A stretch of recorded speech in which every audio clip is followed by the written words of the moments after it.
Will the Sangha will bring virtue out of compassion for the sake of this assembly and all living beings. We turn the wonderful Dharma wheel to teach us how to leave suffering, attain this and birth and death, and quickly run once longer. Cùng thính tai đức phận thịnh, vì thứ vào hội hợp nhờ tiếp chúng sinh, tình duyên điều hợp luân giao đạo ngỡ mù, như á liêu sanh hoa tư ly vô đạp là thông chứng vô sanh.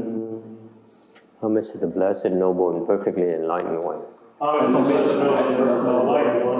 Nam mô Sa Nan Thô Sư Chế Đô Ye Ơ La Hờ Đi San Miao San Phụ Tô Xie. Nam mô Tát Đắc Tha Tô Ya Đà Ya La Ha Đê Tam Miêu Tam Bồ Đà Tọa.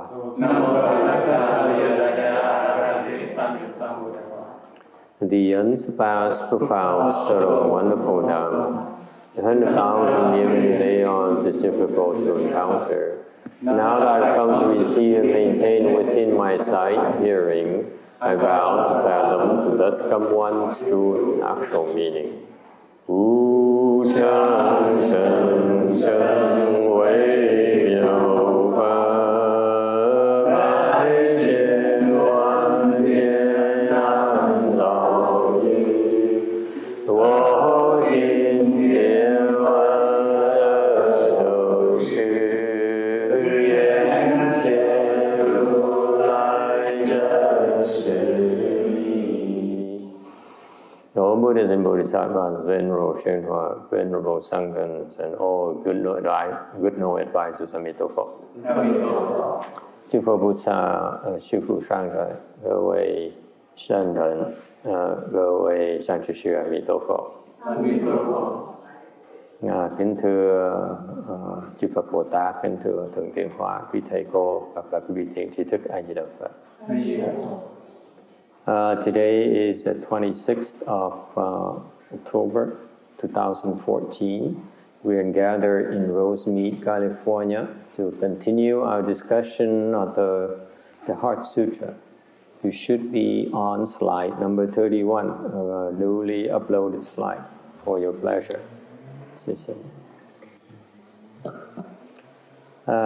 We beginning to discuss the actual text of the Heart Sutra, a sutra that's recited every day for us Buddhists who stay at the temple more than once.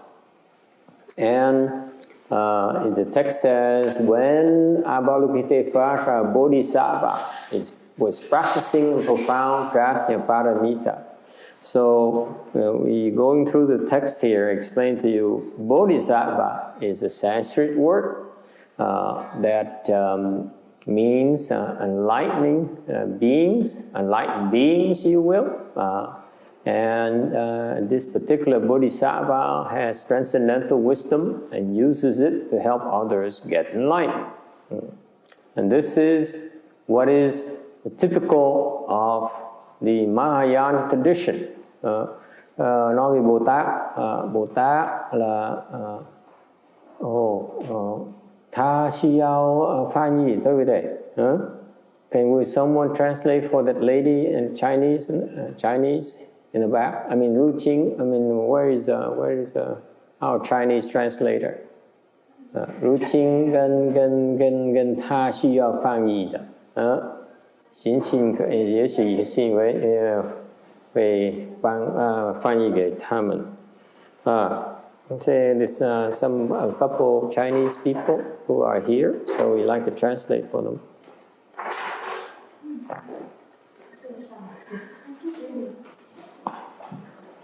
This is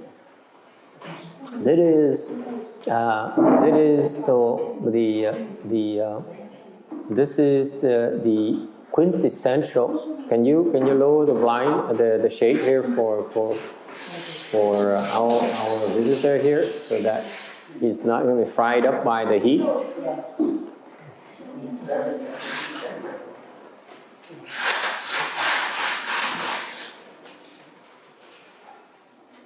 Okay, is that better? Okay. The Mahayana tradition, the practice of Mahayana is a practice centered upon helping others become enlightened. Đây là cái đặc điểm của cái pháp môn Đại Thừa. Pháp môn Đại Thừa là một cái pháp môn mà chú trọng giúp người khác đắc giác ngộ.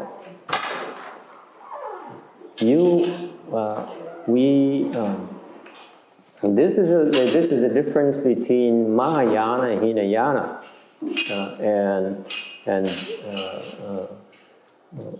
đây cái sự khác biệt giữa Đại Thừa với Tiểu Thừa. The Mahayana tradition is that unlike Hinayana tradition is that they try to help themselves, and once they are able to help themselves, they realize out of kindness and compassion, they like to help people around them that support their practice. Bên Nguyên Thủy, họ có cái truyền thống là họ phải cần giác ngộ trước, rồi họ mới giúp những người mà đã giúp họ trong cái quá trình đó. Okay. And what happens in Hinayana is that once they become enlightened, they understand the nature of existence is so much suffering. Cái đặc điểm bên Nguyên Thủy là người ta khi mà ta giác ngộ, cái giác ngộ của họ là họ ý thức được rằng là cái cuộc sống là quá khổ. It takes real wisdom for you to realize that life is full of suffering. Now let me check my wisdom here and your wisdom level. Okay? Who amongst you feel that life is but suffering? Raise your hand, please.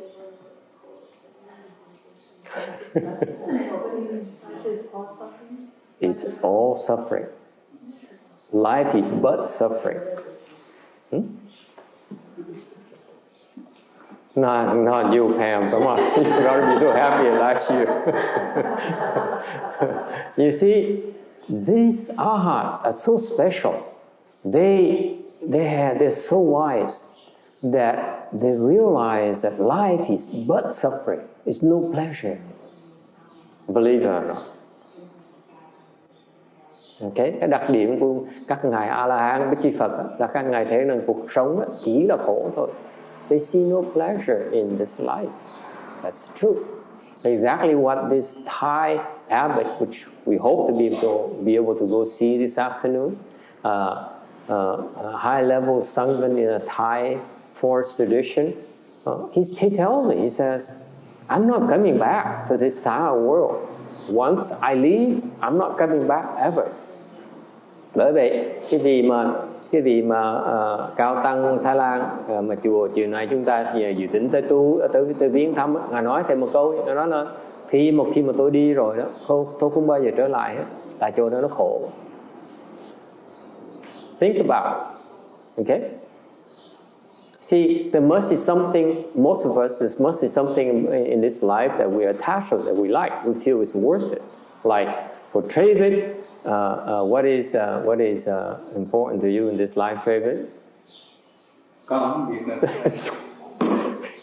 Dốt dễ sợ. Nó là mớm lên mà chứ. Oh, I asked David, you know, and I gave him a hint already, him a clue already, but he still doesn't get it. Okay, so it doesn't mean, by the way, that the art is suffering. Vậy không có nghĩa là ngài A-la-hán đang khổ. You understand the difference? He sees the suffering because he has transcended all suffering and pleasure already. Các ngài Quý vị phải hiểu rằng cái đặc điểm của ngài A La Hán, đừng có nghĩ là các ngài là bi quan. This is a misconception. For example, some other religious leaders, namely Pope John Paul II, okay, that we can mention his name now. He's no longer with us. He says, "How come you Buddhists are so pessimistic? You all see life as a suffering." That's what he said. You Buddhists are so confused. You are so pessimistic. There's so much good things, so many good things in life. Why do you see it's all suffering? Okay? So Pope, Venerable Pope feels that way. He feels that life is there's certain things are very worthwhile. Whereas this particular Thai monk, he says, nothing is worth it to me, nothing at all. And that's tremendous wisdom when you think about it. Quý vị thấy không? Đức Giáo Hoàng John Paul II đệ nhị thì nói là quý vị Phật giáo nó sao mà bi quan như vậy? Cuộc sống mà dám nói cuộc sống chỉ là khổ. Tức ngài còn chưa thấy hoàn toàn cái khổ cả. Còn quý vị phương trường chùa Thái Lan này nói với thầy nó là không có gì mà xứng đáng cho ông. Okay. Now it doesn't mean, again, I repeat for your sake, when you look at this monk here, I spent some time with him, I spent hours talking to him. Thầy bỏ rất nhiều thời giờ nói chuyện với cái vị sư Thái Lan này. We spent like over an hour talking over lunch. We spent another 2-3 hours at the TV station. Thì nói chuyện 1 tiếng đồng hồ buổi trưa, 1 tiếng đồng hồ trước khi dùng trưa, 2-3 tiếng đồng hồ trong đài TV nữa. And I find it to be so remarkable. Thầy rất là phục thầy. Tại sao vậy? Because he's so happy. Ông rất là có hạnh phúc. It's amazing. This old monk, 65 years old, he's so happy. And yet he says, I'm so happy that I don't care to come back here anymore. I am so happy I feel I don't have to come back here anymore. Maybe he's happy because he feels that now he doesn't have to come back anymore. Because we have no choice. We don't realize the suffering, and we don't even have any control over the fact that most of us, will come back here and keep on going through this suffering again, over and over again, for a long, long time. Có thể ngài hạnh phúc, ngài rất thầy phục ông phương trường này, ông thầy Thái Lan này, tại vì mới 65 tuổi mà tu đắc đạo rồi, thành ra người rất là hạnh phúc, rất sung sướng. Có thể sung sướng là tại vì cảm thấy rằng mình không cần trở lại cõi này nữa. Sung sướng mà trong hoàn toàn sung sướng. Bây giờ theo ở bên cạnh ông mấy tiếng đồng hồ vẫn thấy ông sung sướng. I saw no suffering in this guy. It's fascinating. Okay. So he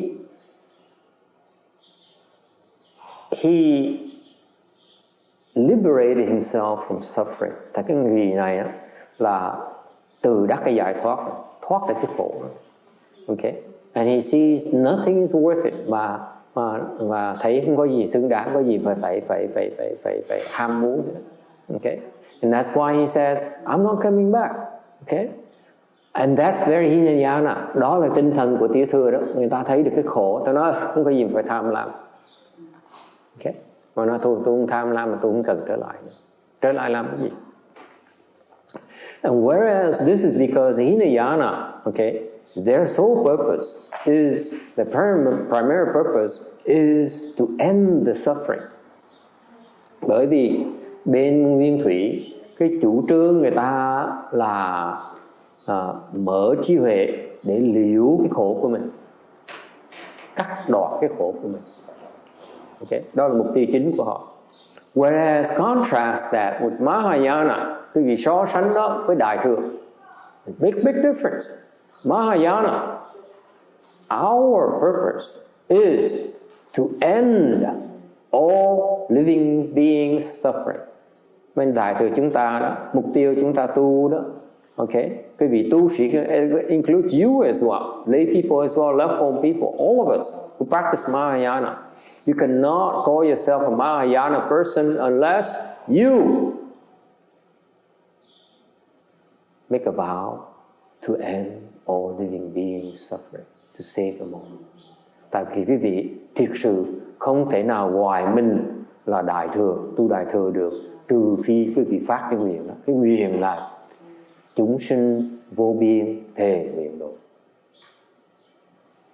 That's the differentiating factor between Mahayana and Hinayana.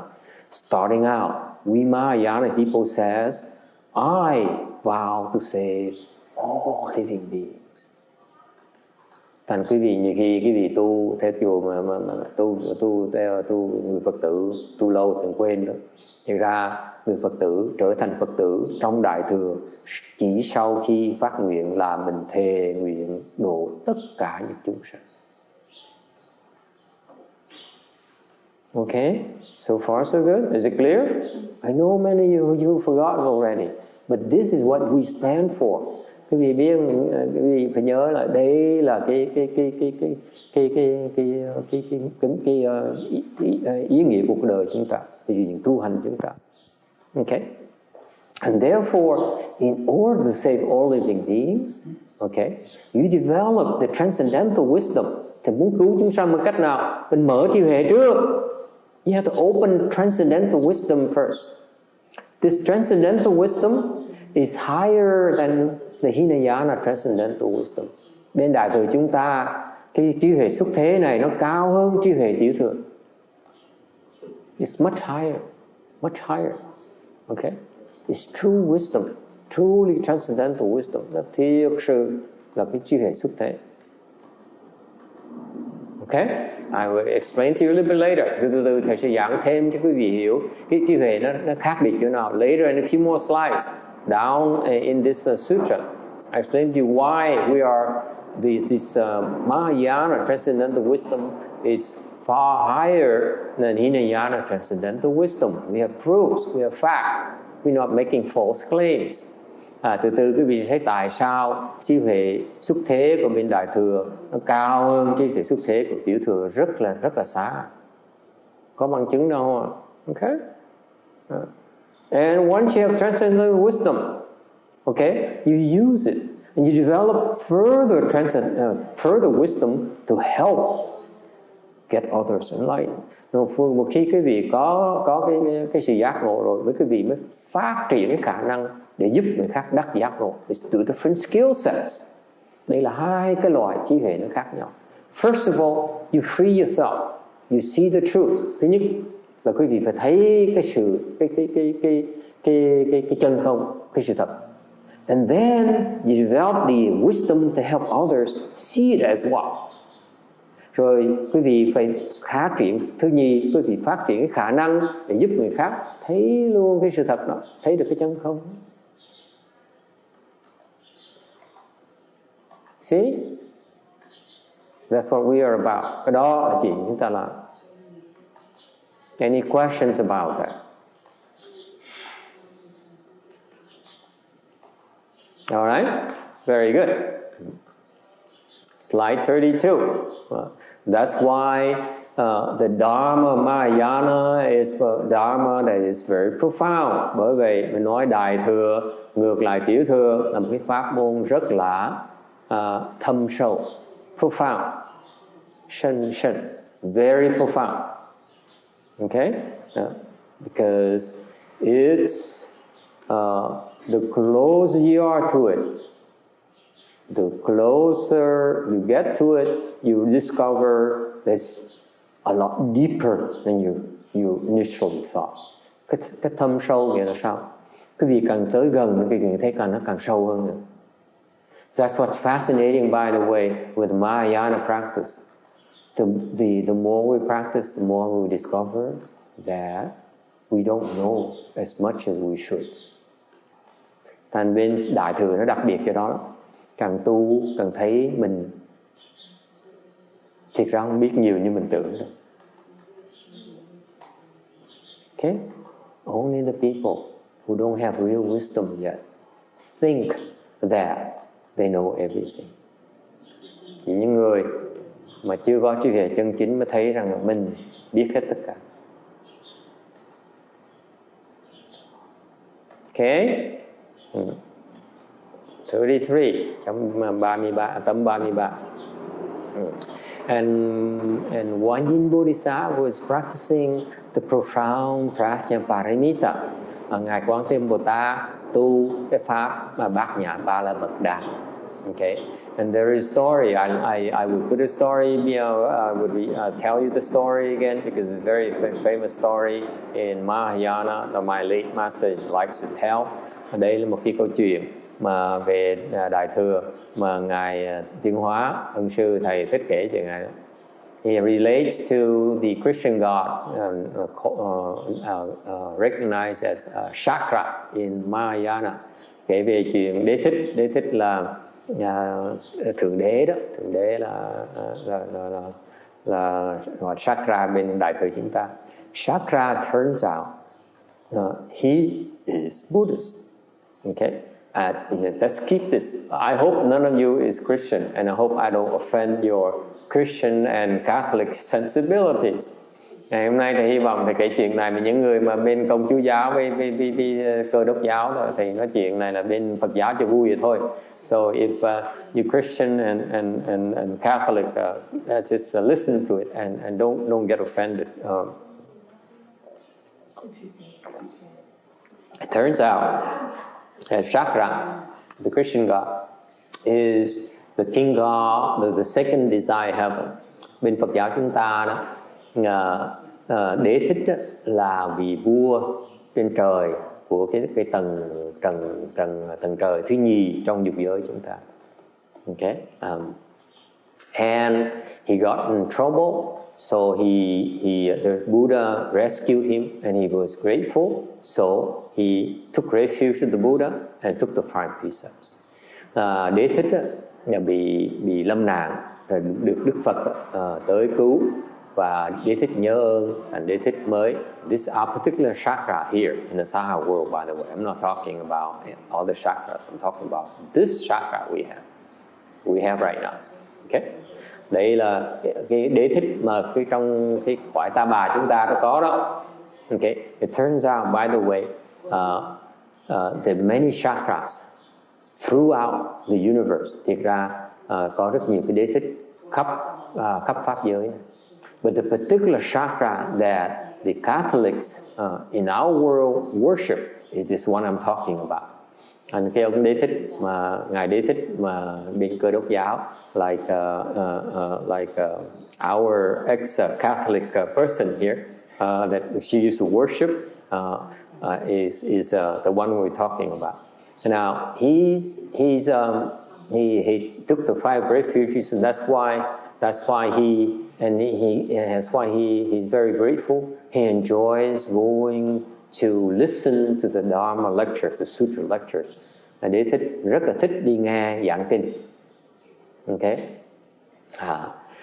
whenever there is a good lecture, Sutra lecture anywhere, he would sneak out on his wife and to go listen to the lecture. Okay, now he turns out his wife, the current Shaka's wife, is an Asura princess. Okay, cái vợ Đế Thích là một cái vị công chúa Atula. Okay, the Asura are a class of beings in our world that have a lot of spiritual powers. Atula đó có rất nhiều thần thông. Okay, the Asuras have their very couple characteristics. Atula đó giống nó, the men Asuras are very very ugly. Okay, đàn ông Atula rất là xấu trai, they're ugly.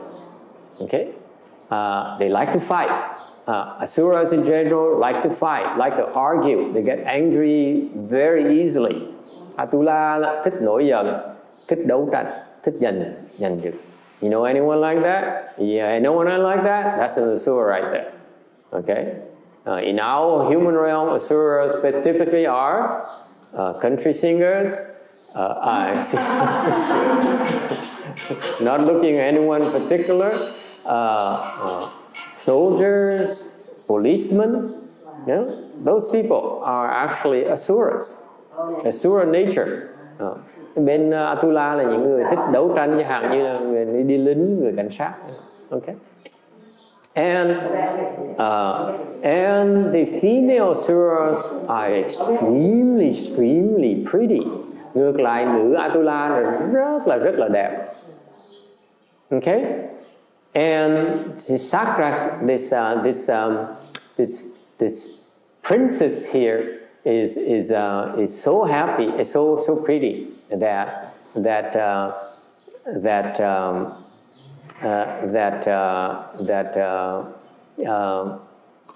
all the Asura men were after her. Okay, and when she came of age to be married, her father, who is the king, says, I don't see anyone worthy to be my son-in-law. Rồi khi mà cô tới tuổi cập kê rồi, ông cha mới thấy là ông vua Atula mới thấy rằng không ai xứng đáng, không người đàn ông nào xứng đáng làm rể mình hết. Okay, he looked at all the asuras, yeah. So he said, but I didn't marry her. Nên phải cưới gả cho nó chứ. Otherwise she keeps on living off me the rest of her life. Không gả không được, thôi nó ăn bám mình không được. Okay. So he convoked all the asura and says, you pick. They don't get to pick you. You pick your husband. Thành ra ông vua Atula mới quyết định là hồi họp lại tất cả những người nam Atula. Sau rồi nói với con gái, nói là con có quyền chọn chồng. Okay. And Shakra happened to like this Asura woman, Asura lady, because she's very pretty. Remember, Shakra, unlike the Catholics' beliefs, Shakra likes pretty girls. He have a lot of girlfriends. Để thích thằng bà, thích thằng bà đẹp nữa. His girlfriends are gorgeous. Okay, bồ ông toàn bồ đẹp không à. He has thousands, 10,000s, 100,000s of millions of girlfriends. Ông vua này. This is why he's a king, by the way. Okay, unlike you humans, you have no choice. If you get to the heavens, you can have as many wives as you want, as you have the blessings for, to keep them from fighting each other. So Shakra heard about this beautiful Asura princess. So he's been watching them for all this time. Thành ra ông đế thích này ngắm nghía cái công chúa Atula này lâu năm rồi, vì thấy cơ hội mới tới. So what did he do? He came and appeared as an old Asura. An old Asura. Ông tới, đế thích nó tới, hiện ra làm một người Atula lão khù, lão già khù. He's old, gray hair, wrinkled face, and very poor clothing. Hiện ra ông già Atula già khù, tóc hói, tóc bạc phơ, da nhăn nheo. Okay, and so the Asura princess looked out and says, that's my husband right there. She looked at the old Asura and picked her and said, you finally come, my prince. Cái cô chúa Atula lập tức chạy tới, đứng nhìn trong nhóm Atula đàn ông đó, lập tức chỉ cái ông già Atula mà đế thích dạ vàng đó, chạy tới ôm, nói là chàng đã tới với thiếp rồi. On Vietnamese like it. Okay. And to everyone so shocked. Ai cũng ngạc nhiên ấy sợ. The father king said, wait a minute. Are you crazy or something? And before the king didn't have a chance to make an objection, Shakra immediately grabbed her, flew up in the air, floated in the air, and said, ha, I got you. And it went away. And trước khi mà ông vua Tu La mà có cơ hội mà làm gì á, là Đế Thích mà lập tức cặp ôm eo cái cô công chúa Tu La đó, bay lên không trung lơ lửng thôi, xong hiện ra làm Đế Thích. He appeared as a Shaka now. He's adorned, clothing, and just like a king, okay, a real heavenly king. And he says, and then he took her away, và đem cô đi. And you know what? He brought her back to his palace and married her, and made her his queen. You know, I love this story. Ông bay về cái cõi cung điện ông á, ông cưới cái làm cho phong làm hoàng hậu. And you know, and before the Asura princess married him, she says, I only ask you one thing. I renounce my father. I renounce my mother. I renounce my country. I'm here just to be with you. Only ask one thing of you. Cô công chúa mới nói, em đã bỏ cha, bỏ mẹ, bỏ nhà, bỏ quốc gia của em để tới ở với cha. Ok, thiếp chỉ xin một chuyện thôi. So Shaka was so touched. He said, you name it, I give it to you.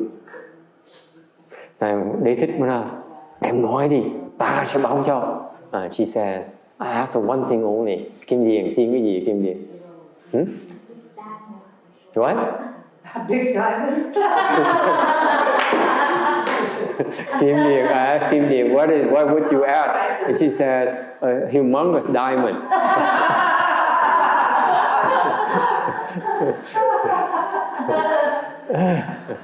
Yes. Can I say that again? Yes.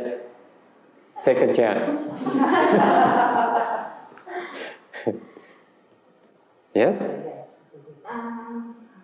I think whenever you go, take me with you. He says, I just want to be with you. Okay? Promise me to never leave me. Mà cô đó tình tứ lắm. Cô nói là em bỏ hết tất cả để theo với chàng thôi. Thành thiếp chỉ xin chàng được ở bên cạnh chàng thôi, luôn luôn ở bên cạnh chàng thôi. Thì tiếng Việt mình nó có thấm thía hơn tiếng Anh tí. See, when I explain, I say in Vietnamese, it's a lot more meaningful, a lot more emotional, a lot more tender than in English.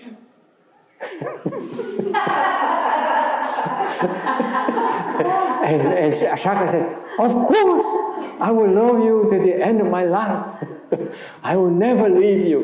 Để thì lập tức nó em đừng có lo, ta sẽ đem theo khắp mọi nơi. But guess what? But as soon as he wants to go listen to spiritual lectures, okay?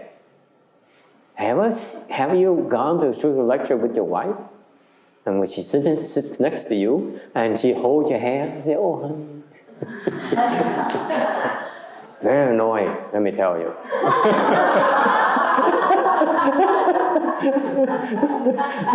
Điều khổ là cái cô này mỗi lần mà đi mà nghe giảng kinh như vậy, cô cầm cái tay Đế Thích ôm yếm vốn về Đế Thích.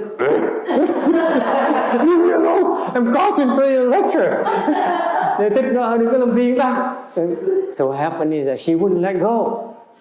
So eventually Shaka got tired of it, so he would sneak out. Okay. Xong Đế Thích bực quá mà nói cô không nghe, thành mày lần sau mới lén lút đi. So what happened is he would sneak out constantly. Okay. And what people don't realize, even Shaka doesn't realize, when you cheat on your husband, on your wife, they can see a pattern right away. I'm kidding. So the wife started becoming suspicious. She followed. Thành cái bà nghi ngờ và chạy theo. Okay, she followed him. She hit on in his chariot. Shaka has a chariot. All he has to do is hop on the chariot, and he says, "Go to Master Yung Hwa's lecture." And he was coming just like that. Ông Đế Thích có cái cổ xe gọi là thiên xe, là leo ngồi một cái là nói đi tới đâu là đi tới ngay lập tức. Mà là cái cô bà vợ bà núp ở sau xe, núp sau có xe đi theo. So she saw Shaka coming to this assembly, beautiful women. Cái bà vợ theo ông chồng đi vào cái nhóm nghe giảng kinh. Mà you know, the Buddhist disciples who come listen to Sutra lectures, they tend to be pretty, very attractive. Những cái người mà phụ nữ mà tới nghe giảng kinh đó, thường là rất là xinh đẹp nữa. So the Asura wife, the Asura empress, queen became jealous. So she appeared and she confronted Shaka and said, you not only did you break your promise to me, you snuck out on me. I see why you're here. You are interested in all these other women. And Shaka tried to explain to her, but she wouldn't listen, so he got upset. Okay, so he slapped her. Okay, to put her in her place. Rồi cái bồ công chúa mới hiện cái toàn thân ra, mới nói tại ra ông bỏ tôi đi, rồi trốn tôi đi, rồi ông giữ lời hứa, rồi còn tới tôi còn mấy phụ nữ xinh đẹp này không à? Rõ ràng ông có mưu toan gì đây? Ông để thích giận nghĩa nói tôi chỉ thích không, ảnh chỉ thích nghe kinh thôi, phụ nữ đã không có nhìn đâu. Cái cô cũng tin, nó cãi lui cãi tới, khóc lên khóc xuống. Anh để thích tức quá, tát một tát ra. Công chúa giận dễ sợ, vung vẩy bỏ về nhà cha. The Asura princess was so upset, she immediately went home, right, and complained to her father. And that's why the Asura king had been waiting all this time for a chance to come and give his son-in-law, teach his son-in-law a lesson. So he brought his Asura army to go and attack the king, attack Shaka country. Thành người vua Atula mới đợi đúng cơ hội thôi. Nghe làm cái ông Đế Thích mà dám kinh khi con gái mình, con gái thương yêu của mình, đem tất cả lính tới vây đánh Đế Thích. Okay, it turns out the Asura spiritual powers are just as good, if not higher, than Shaka spiritual power. Thực ra cái thần thông của bên Atula không kém như thần thông của Đế Thích nữa, còn hơn nữa. So when the Asura's army came to attack Shaka's army, Shaka army was always losing. Tại ngài bên Đế Thích cứ thua liễn xỉn. Remember, Shaka, he remembers the Buddha, so he came to the Buddha to ask for help. Đế Thích nó tới cầu cứu với Đức Phật. Okay, and the Buddha taught him a dharma. Đức Phật mới dạy một cái pháp. He says, before you engage in battle, tell your army to recite Maha Prajna Paramita. Phật mới dạy trước khi mà lâm trận, chỉ đọc cái Maha Bát Nhã Ba La Mật Đa. And Shaka came back, taught his army that, his generals that. And so every time now they engage in battle, they win every single battle and they push back their swords. Nhờ như vậy mà đánh thắng cái binh của Atula, and that's why if you recite Maha Prajna Paramita, mấy cái vị tụng Maha Bát Nhã Ba La Mật Đa, what happens is that you emit light, vì phát cái quang, and the light of wisdom will overcome the anger and the stupidity of the army, the Asura army. Phát cái quang về trí huệ, bát nhã làm cho đánh tan được cái sự phẫn nộ, cái sự hận thù của bên phía binh đội Atula, bởi vì họ mới thua liễn xỉn.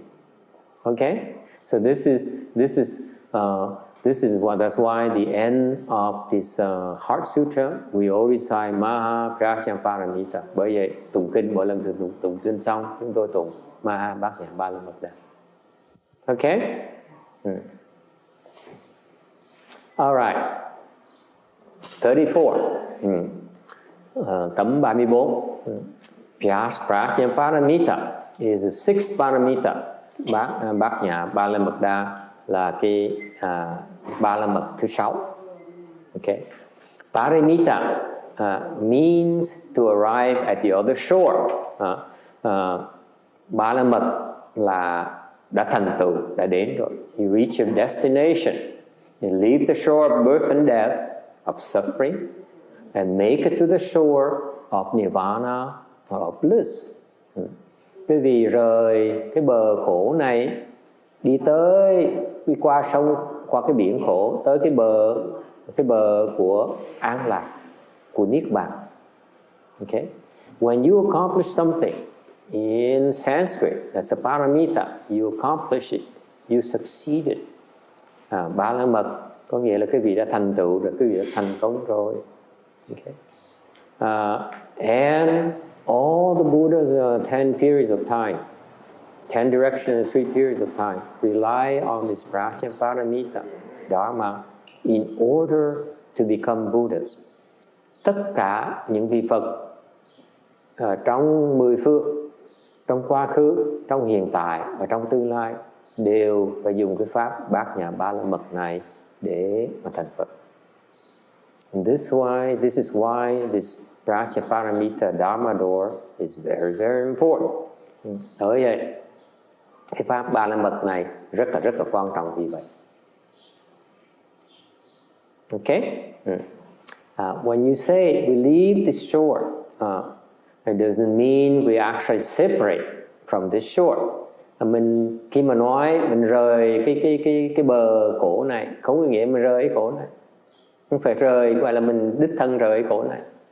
Actually, when you reach the shore nirvana, một khi quý vị tu theo Phật giáo mà tới được cái bờ của niết bàn, then you become one with all living beings. Lúc đó quý vị, lúc mà đắc giác ngộ rồi, quý vị trở thành một với tất cả những chúng sanh. Any questions about that? Do you believe it? Quý vị tin là không tin? Có nhân có tin là không tin? Tin. I asked Wu, do you believe? She said, absolutely. Can you see now the difference before I go to the technical details? Quý vị thấy sự khác biệt giữa cái giác ngộ bên nguyên thủy, cái giác ngộ bên đại thừa chưa? You see the difference between the enlightenment, the transcendental wisdom of the Hinayana versus Mahayana? Hinayana, transcendental wisdom is that I'm free. Okay? Bên nguyên thủy, các ngài giác ngộ bằng cách nói là tôi đã đắc giải thoát rồi. Mahayana, when you become enlightened, bên đại thừa, khi cái vị đắc giác ngộ chuyện gì xảy ra? You know what happens? Yeah. Khi mà đắc giác ngộ ở đây rồi thì mình thấy tất cả chúng sanh với mình cùng một chất tượng Emptiness, mình với họ có khác sắc ít thì không, đâu có khác. That's what all the books are saying. Very good. Sách nào cũng nói như vậy hết á. It is, this is as the book described. Okay? Enlightenment Mahayana is that very moment when you feel that you and all living beings are just one. There's no difference. Lúc đó, cái lúc quý vị đắc giác ngộ bên đại thừa, ngay cái lúc đó là quý vị cảm thấy rằng mình với chúng sanh cũng là một thôi. There's no more woman or man, không còn đàn ông với đàn bà. There's no more Caucasian versus Chiêu Châu, không còn người da trắng với là người Chiêu Châu. Okay? We're all one. We all become one. Tất cả cùng là một thể. We are one substance. That is called transcendental wisdom Mahayana. Bên đại thừa mới gọi là giác ngộ, mới gọi là trí huệ chân chính. That's why we look at the Hinayana wisdom and says, I'm free from suffering. It's not wisdom yet.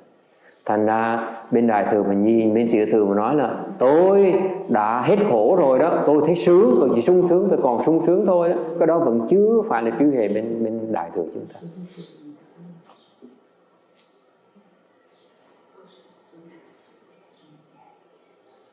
Any questions?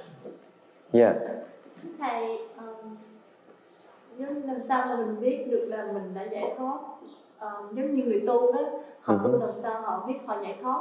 Giải thoát có nghĩa là khi mà mình sống là mình giải thoát, hay là sau khi mình chết đi đến niết bàn mình không có còn sanh tử là mình đã giải thoát hả thầy?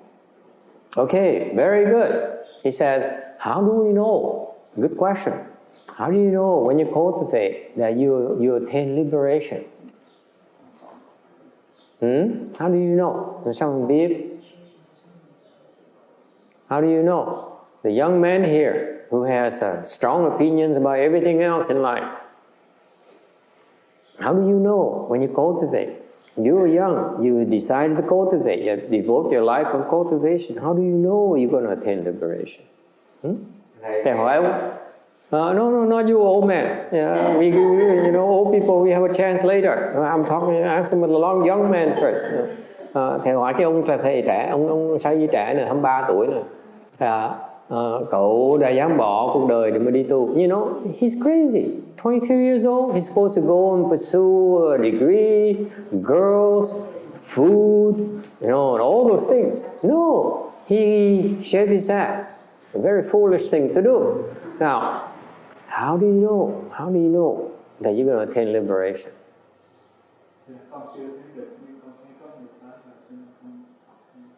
He says, I don't know, I haven't attained liberation yet, but I think I saw someone who attained it.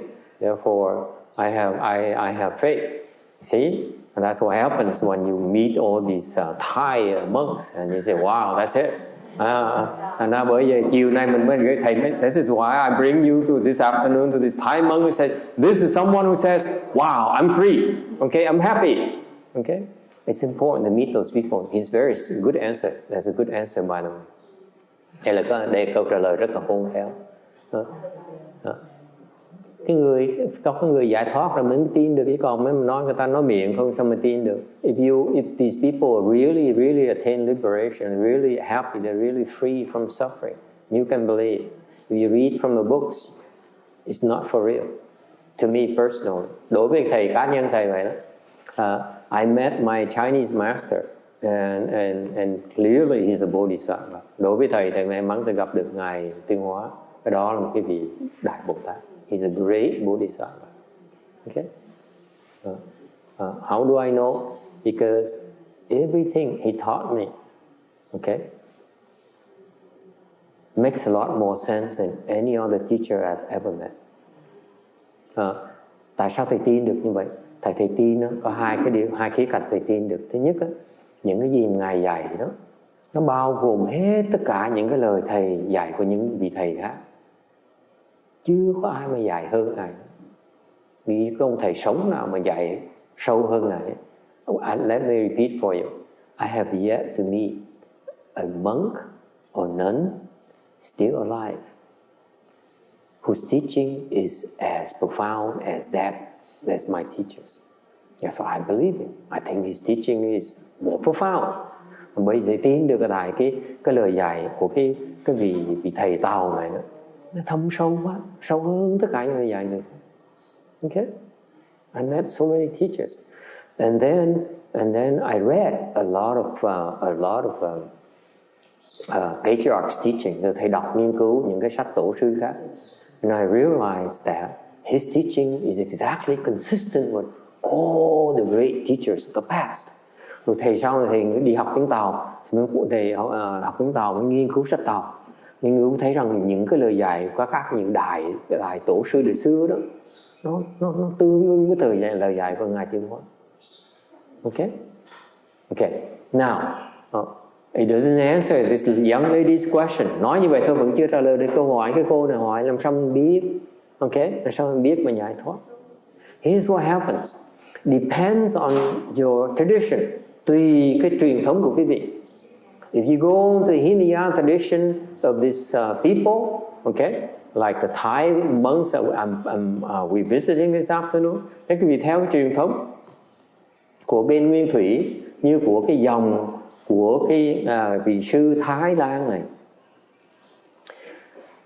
they know when they become enlightened in they attain liberation. Họ biết, họ đắc được giải thoát. At that moment when they become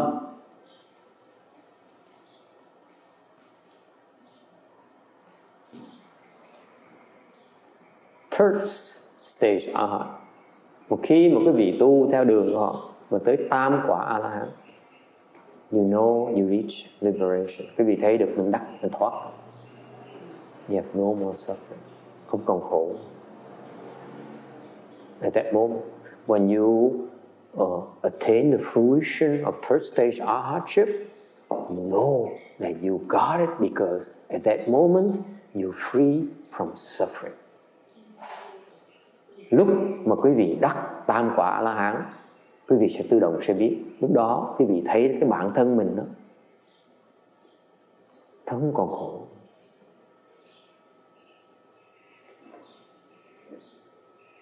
Okay? And then they continue to practice. Rồi họ tiếp tục tu. Because from third stage Arhat to fourth stage Arhat, từ tam quả A-la-hán tới tứ quả A-la-hán, it's very, very hard. Nó rất là khó. Third stage Arhat still doable. Tam quả A-la-hán có thể đạt được. Hinayana, for example, they believe that lay people can reach third stage Arhat. Bên Nguyên Thủy, người ta thường nói là quý vị có thể, người cư sĩ có thể đạt tới tam quả A-la-hán. Okay? At that point you are so happy. Lúc đó quý vị tới đắc cái quả đó. The first time in your life you become so happy. Quý vị một cái sự hỷ lạc mà quý vị rất là sung sướng. Okay? So far so good? Quý vị nghe không? Okay? You experience for the first time the concept called emptiness. Lần đầu tiên quý vị sẽ thấy được cái không. What is this emptiness? Cái không là cái gì vậy? Heinz, what is this emptiness they experience? I have not experienced it. You haven't experienced it yet. Okay. Rồi hỏi có ai biết? Anyone else? Anyone else reads it from the books? What do the books say? Những sách vở nói sao? The old monk back there. What do books say? The books. Mr. Erudition.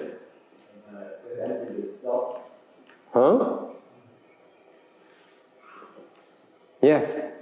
Do you lose awareness of the physical feeling? The one you feel expanded? Close. Yes. Along that line. Here's what happens. When you reach first stage Arhatship, okay, you experience for the first time this bliss, this special kind of bliss. Lúc quý vị đắc tới tam quả A-la-hán, quý vị có được một cái sự hỷ lạc rất đặc biệt. Okay, the bliss here is very special because it's free from suffering. No more suffering. Lúc đó cái hỷ lạc rất đặc biệt là lúc đó quý vị cảm thấy rất là sung sướng, tại không còn cái khổ. Trong cái sướng đó không có cái khổ. It's no suffering whatsoever. Okay? And when you reach fourth stage Arhatship, that's when the suffering, this bliss is even so much bigger. Rồi khi quý vị tới tứ quả A-la-hán thì cái sự hỷ lạc nó còn sung sướng hơn lúc trước nhiều. So much better. Okay? And that's the kind of bliss that this Thai monk experiences. Đó là cái sự hỷ lạc mà cái ngài phương trượng người Thái Lan thấy được. That's why when you're near him, when you get to see him, you see a very happy man. Bởi khi vị thấy được một cái người như vậy, quý vị thấy cái người này rất là hạnh phúc sung sướng. Okay? He's free from the arrogance. Ngài không còn cái ngã nữa, thành không còn ngạo mạn nữa, không nghĩ là mình giỏi. Khi em nghe không, ông thầy mà khi mà tới tứ quả La Hán không còn thấy là mình giỏi, không thấy mình quan trọng. They don't see them as important, they don't see them as better than you. Because that is an affliction. You feel you're better than someone. Okay? That is, in Buddhism, it's called an affliction. Ngay bên Đại Thừa, bên Phật giáo chúng ta nó nghĩ rằng tôi giỏi hơn người khác. Okay? Tôi nấu ăn giỏi hơn người khác. Okay? Tôi giàu hơn người khác. Tôi đẹp gái hơn người khác. Cái đó là một cái phiền não, đó là cái khổ. Okay? If you strike this thought, say, I'm richer than you, I'm better than you, I'm smarter than you, I'm better looking than you, okay? Any thought, there's an I there, that is an affliction, that is suffering. Quý vị vẫn còn thấy cái ngã là cái gốc của cái khổ. As long as there's an I, the I is a root of all suffering. Cái tôi này là cái nguyên nhân của tất cả những cái khổ mà quý vị có.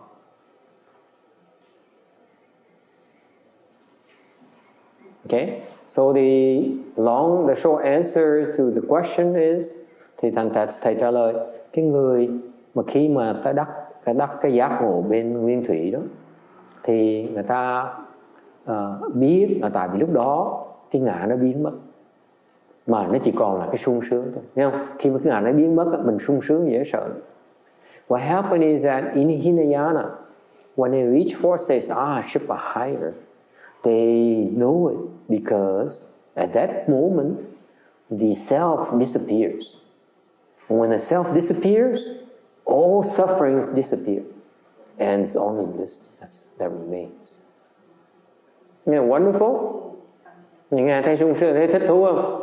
No, this is why we're doing this. Don't think that we shave our head and dress funny and talk funny because we gone cuckoo. No, we're smart. We're chasing after something that gives us long-lasting happiness. Quý vị đừng coi thường chúng tôi mặc dầu cạo đầu, mặc áo quần xốc xếch lộn xộn vậy, xấu xa như vậy, xấu xí như vậy.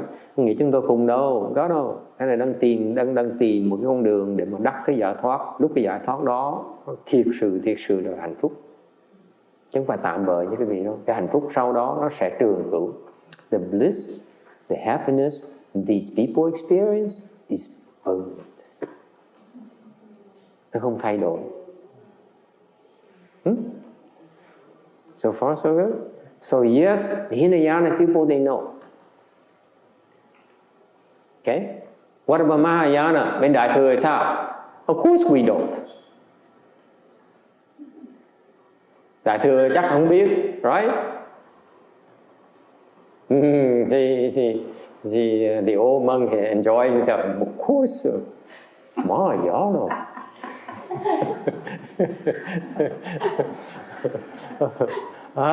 Đương nhiên Đại Thừa mình cũng biết. Mahayana too, we recognize it. Because Mahayana, in order for us to become enlightened, we need to become a fourth stage arhat first. Đại Thừa mình lúc mà giác ngộ cũng biết. Tại sao vậy? Tại trước khi giác ngộ phải thành tứ quả La Hán mới giác ngộ được. We have to become fourth stage arhat before we can become enlightened. Phải qua cái cửa, cái ải của tứ quả La Hán mới giác ngộ được. Is that clear? So we know, once you become a fourth stage arhat, một khi mà quý vị tới cái tứ quả La Hán rồi, you progress along the way. Okay? When you become enlightened, then you know at that moment. Thành khi mà một khi tứ quả La Hán qua cái ải đó rồi, quý vị tiếp tục tu tới cái trình độ giác ngộ đấy, ngay lúc đó quý vị sẽ biết. At that moment, you know. Right at that very moment, ngay cái giây phút mà quý vị đắc giác ngộ đó, quý vị sẽ biết. Okay? So what do you do? Chúng ta làm cái gì?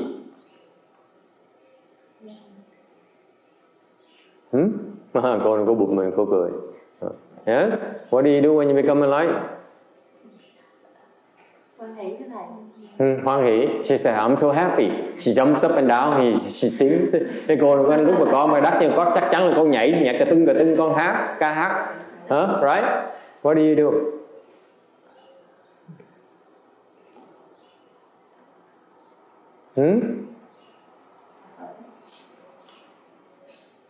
What do you do? 你怎么办？你觉悟的时，你做什么？Yes. Maybe try to help others to become enlightened too. He says, this naive lady says, I help others become enlightened too. No, you keep it for yourself. Thầy nói đâu có được. Giúp người khác chẳng còn không có đâu. Mình cũng quý mình phải giúp, mình phải giấu chứ. Okay.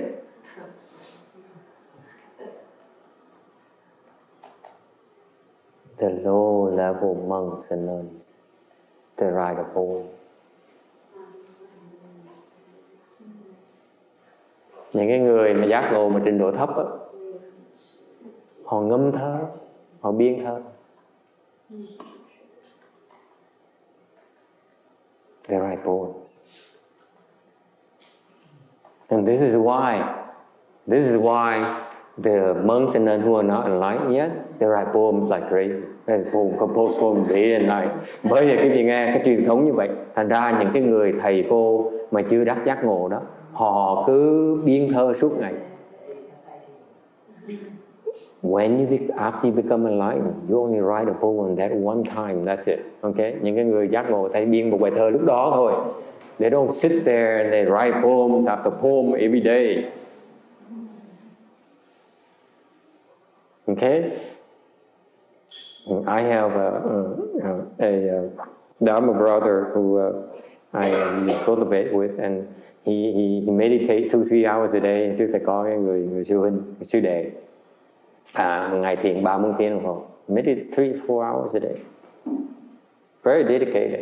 Okay. For a Vietnamese monk, một cái vị sư mà bạn dám ngồi thiền 3-4 tiếng đồng hồ, không phải là người tầm thường đâu. And he composes poems left and right. Và mỗi lần ngồi xong đứng dậy là biên thơ. Okay.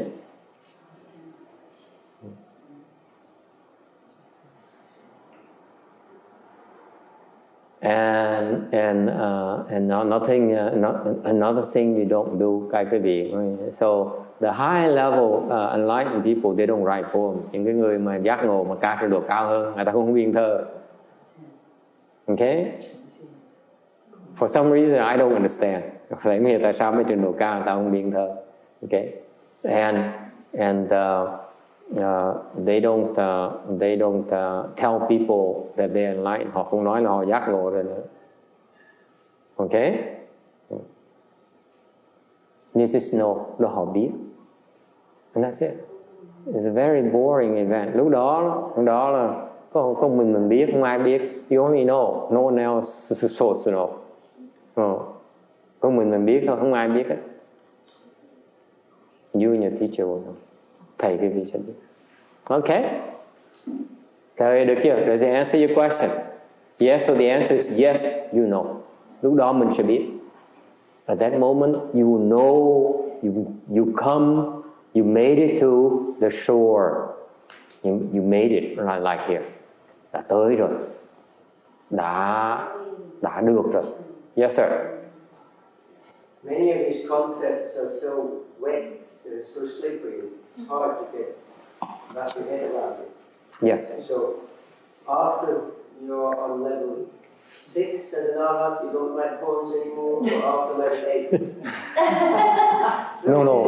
No. Arhats don't write poems. Okay? Not even on level 4? Arhats usually don't write poems. All right. Yeah. Okay?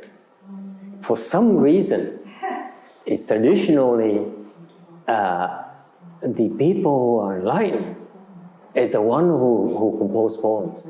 Arhats don't write poems for some reason. I don't understand it. Okay? Maybe they're illiterate or something. We don't know. I thought you said one had to become a 4th level arhat to be enlightened, become enlightened. In Hinayana, yeah. In Hinayana. Hinayana, yes. Mahayana, we don't look at it as enlightenment. We look at it as not bad. Serious. He said, it's remarkable. It's not bad. Because remember, 3rd to 4th stage is very difficult. Very, very difficult. And như bên A-la-hán, người ta đắc tứ quả A-la-hán, không có ngâm thơ, không có biên thơ. Thể hiện hiểu tại sao nữa. Okay? Nhưng đều có bên đại thừa mà khi mà giác ngộ trình độ thấp mới biên thơ. Okay? So, can I go on? Yes, absolutely. What is the difference between a 4th stage monk in Hinayana versus Mahayana? Good question. Câu hỏi là cái tứ quả với bên nguyên thủy với là bên đại thừa nó khác nhau chỗ nào? What is the difference? What do the books say? Sách nói sao? Now forget the book. No. Let me ask the books, because this is what people usually refer. Base their understanding on is what they read in the books. Okay?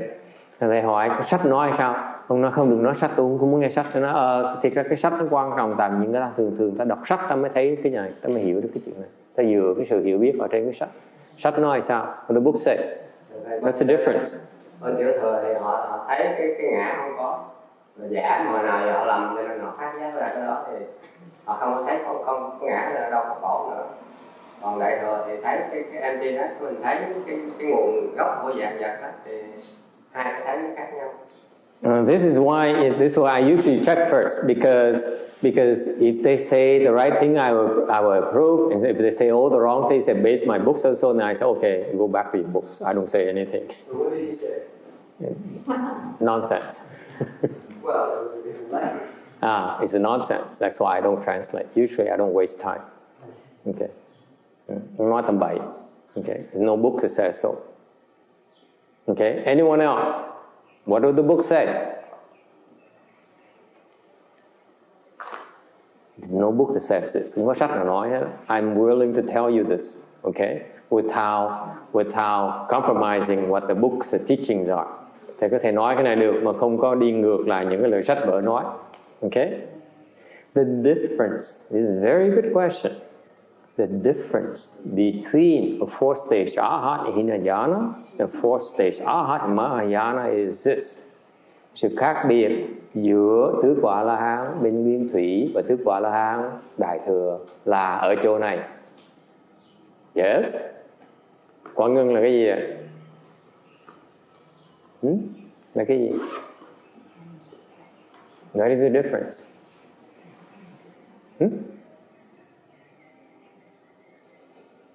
Hinayana, once they reached 4th stage, they said, I'm done. I made it. I don't need to do anything anymore. Bên nguyên thủy đó, khi mà quý vị tới tứ quả, quý vị ngừng lại, quý vị nói tôi xong, tôi không cần tu, tôi không cần làm nữa. Okay? Mahayana said, boy, that was hard. Let's continue. Đại thừa thì nói là khi cả trời bị tróc lại, phải tiếp tục tu. That's a big difference. The mindset is very important. Cái này rất là quan trọng. This is critical. Okay? If you practice Hinayana, at that point in time, you stop. Okay? You rejoice and say, wow, I made it. Okay? Lúc đó quý vị đức đắc bên nguyên thủy, quý vị tới đó quý vị rất là hãnh diện, rất là sung sướng và nói là tôi làm xong, I'm done. Đại thừa thì nói đường còn xa. Mahayana says you have a long way to go. So the difference is in preparation. Sự khác biệt giữa nguyên thủy với đại thừa cái đó là mình sửa soạn, mình chuẩn bị trước. It's very important, it's critical.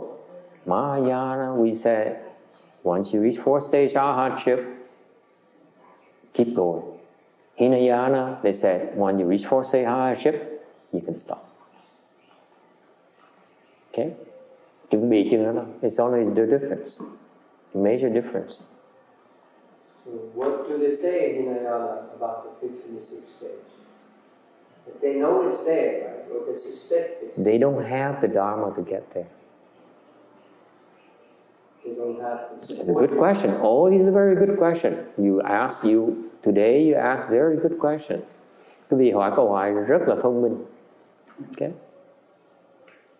Okay. Tại vì Nguyên Thủy hỏi cái Nguyên Thủy là vậy cái trình độ những cái trình độ cao hơn thì sao? Thì thầy nói bên Nguyên Thủy họ biết có trình độ cao hơn, nhưng để không có cái pháp để mà tới đó. See? Okay. This is very important. This is an excellent question. It should be recorded. Okay? Because Hinayana, they are aware at high levels something called Bodhisattva. Bên Nguyên Thủy họ biết có trình độ cao hơn, họ tên là Bồ Tát. They realize that the Bodhisattva is a higher state than a fourth stage Arhat or Pratyeka Buddha. Họ biết rằng Bồ Tát là một cái trình độ mà cao hơn là A-la-hán, cao hơn là Bích Chi Phật. Họ biết cái chuyện đó. They do know, they do recognize that in their teaching. Cái giáo lý họ nói là họ biết cao hơn. However, in their store, in their teachings, there's no way to get there. They don't know any way to get there. Họ chỉ đủ cái phước để mà biết rằng là có trình độ Bồ Tát cao hơn trình độ của mình. Vì trong cái tạng A Hàm của họ đó, không có cái pháp nào để mà tu để thành Bồ Tát được. What happened is the Hinayana teaching. There's no such methodology to get there. That's all. So they stopped. They said, that's it. That's all we know. Thành ra họ ngừng lại. Not because they're arrogant, but they only because they said, this is all we know. Is it clear? It's no more arrogance. Các vị nhớ không? Tứ quả La-hán khi mà tới đó họ không còn cái ngã nữa, họ không còn ngạo mạn nữa. Họ chỉ nói là cái này là hết đường của mình rồi, đường mình nó hết rồi. The end of our road is right here. This is where the road ends. Yeah, but this doesn't make sense. Over thousands of years, so many Hinayana practitioners have been exposed to Mahayana practitioners that met on the boat or here or there or in China. Yes. And they have maybe understood, maybe even learned to get to the fifth or sixth. So the Mahayana would have influenced all of the Hinayana to change. Okay, I'm warning you. You keep asking hard questions like that, I'm going to get upset.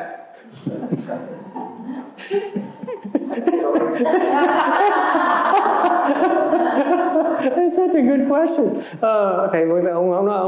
Ông nói là sao mà cái chuyện vô lý như vậy? Những cái sư nào cũng gặp biết bao nhiêu người đại thừa, biết bao nhiêu năm, biết bao nhiêu chỗ, biết bao nhiêu thế giới mà sao có thể họ bị kẹt được? Nó vô lý, right? Rồi thầy mới nói nếu mà cứ hỏi hóc búa hoài thì bắt đầu thầy nổi cáu á nha. Không được á. Remember, we have a rule now that will be enforced. One hard question per month. I have not been here for months. So, he's right. They met so many of them, right? They heard of Master Xuyên Hoa. They heard of Master Xu Yun. Họ nghe Ngài Tinh Hóa, họ nghe Ngài Hư Vân, right? They heard of the patriarchs, right? Họ nghe những cái vị tổ sư, right? How come they don't believe? Tại sao họ không tin? Huh?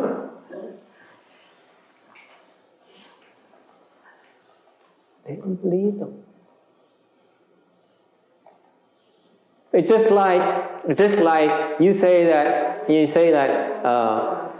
United States is the best country in the world. Okay? And that's all you know. This is the same kind of thing. Or Hinayana, they say this whole world is the only world there is. There's no such a world called Amitabha Buddha in the West, Western British Pure Land. No such a world as Vaduria Light, Pure Land to the east. No such a world because it's not in our teaching. Cái sự khác biệt ở chỗ đó là tại vì trong cái giáo lý họ không có, họ chỉ đặt tất cả lòng tin vào cái lời dạy của giáo lý họ thôi, họ không chịu chấp nhận những giáo lý nào khác. They refuse to accept anything beyond their teaching. Okay? Make sense? You see? It's they who stop themselves. They may see a great man like Master Hsuan Hua, okay, far superior to them. They know that. They know that. They know that when you meet a person like a bodhisattva, like Guanyin Bodhisattva, Master Hsuan Hua, they can tell that these people are not inferior to them, and yet they don't buy into it. Yeah. Mặc dù gặp những người thánh nhân như ngài Tiến Hóa, như ngài Quan Thế Âm Bồ Tát, họ không tin. Why is that? Tại sao vậy?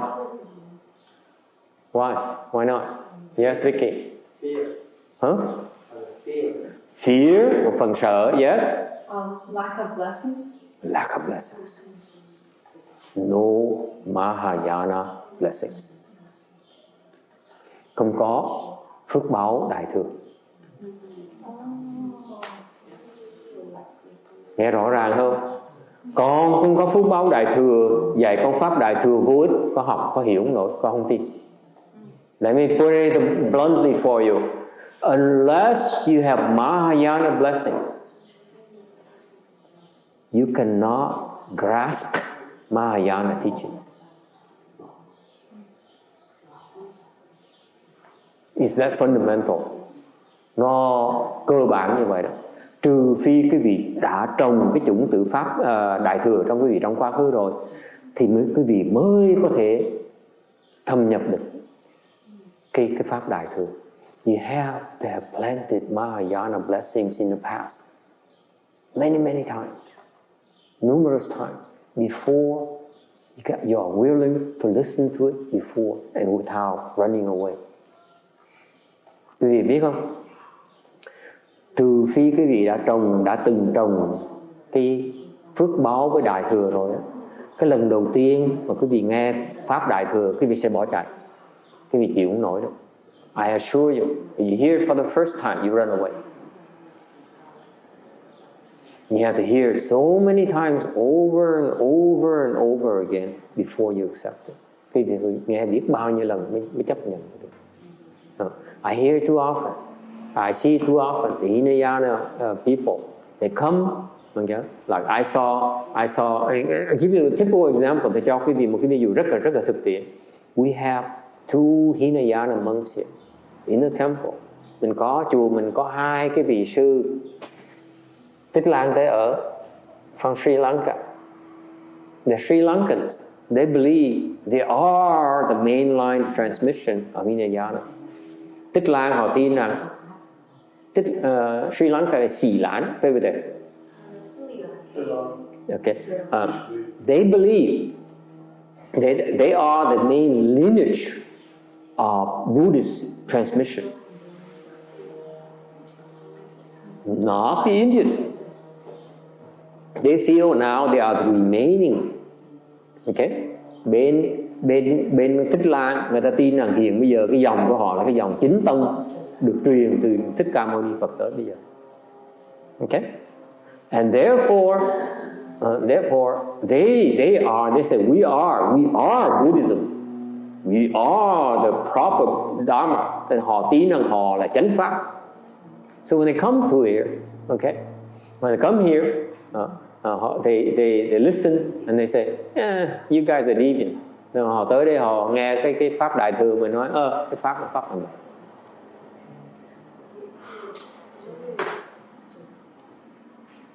Okay? That's only because they have no Mahayana blessing. Tại họ không có đủ phước đại thừa, họ không chấp nhận. Okay. Why is that? What's the fundamental reason behind? Tại sao như vậy? Can you go on the blessings? So there are different kinds of blessings. It's not just a number of the quantity, but of the type of blessings that makes the difference. Yes, you have to plant. You keep on planting blessing with Mahayana. But Mahayana blessings are different.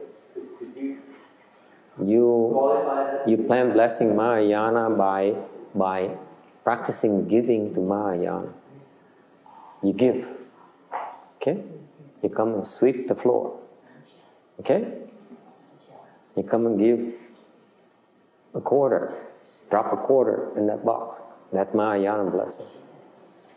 It's not you must give a lot. You must give with a mind of respect and sincerity. That's true Mahayana blessing. Does it make sense? He said, I'm giving this to Mahayana.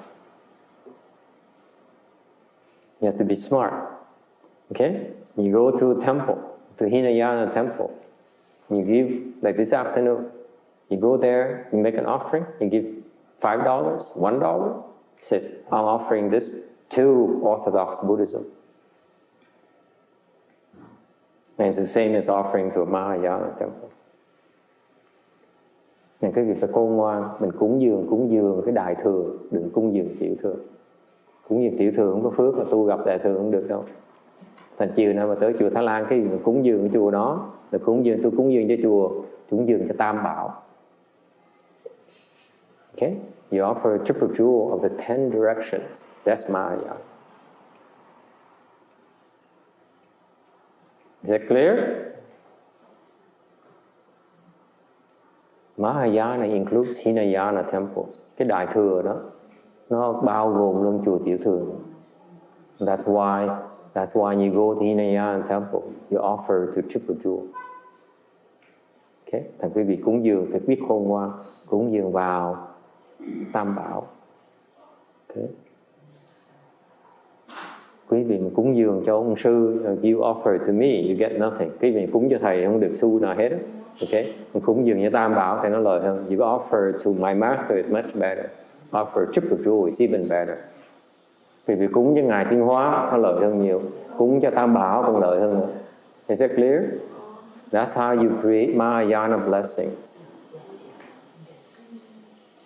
Okay?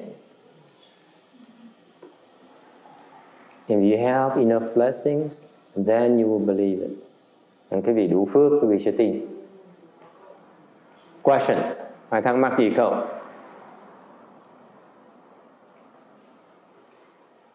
Okay? Very good.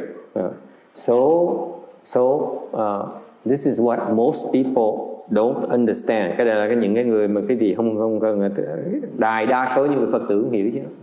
Most of the Buddhist disciples don't even understand that. They don't understand that in order to benefit from Mahayana, you have to plant blessings with Mahayana first.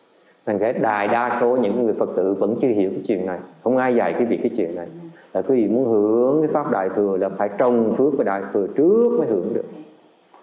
It's just like if you want to eat a guava, you better plant the seeds, okay?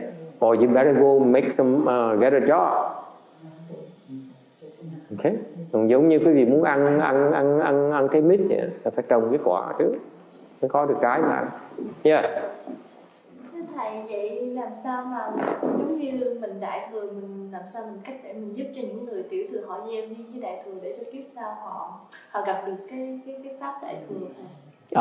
Bây giờ hỏi làm sao mà mình đại thừa. So how the question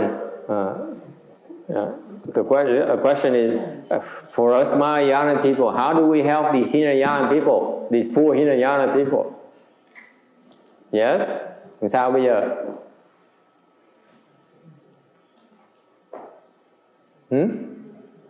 How?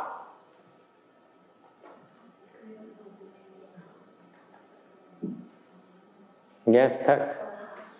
It's a hard one. Like those 2 months we were here, I talked to them, they just didn't want to know anything.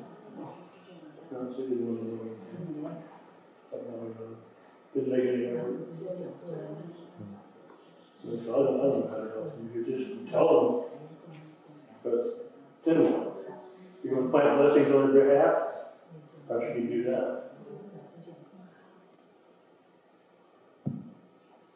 I don't know either. Thầy cũng không biết nữa. We can't help everyone. That's always my line. Mình không thể nào giúp hết tất cả mọi người. So we let it to Master Shen Hoa to do it. Thành thầy thầy giới thiệu ngài Tiến Hóa để ngài làm.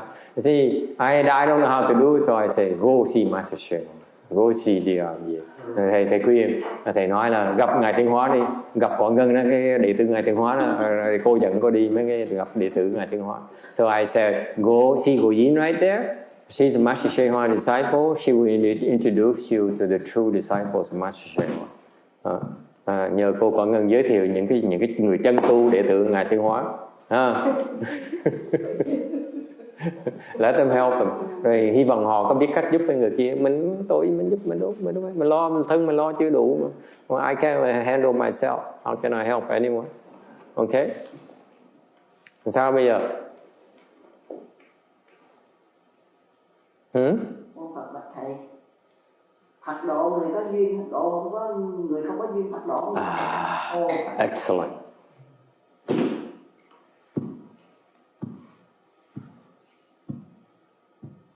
She says that even Buddhas, they can only help those with whom they have affinities.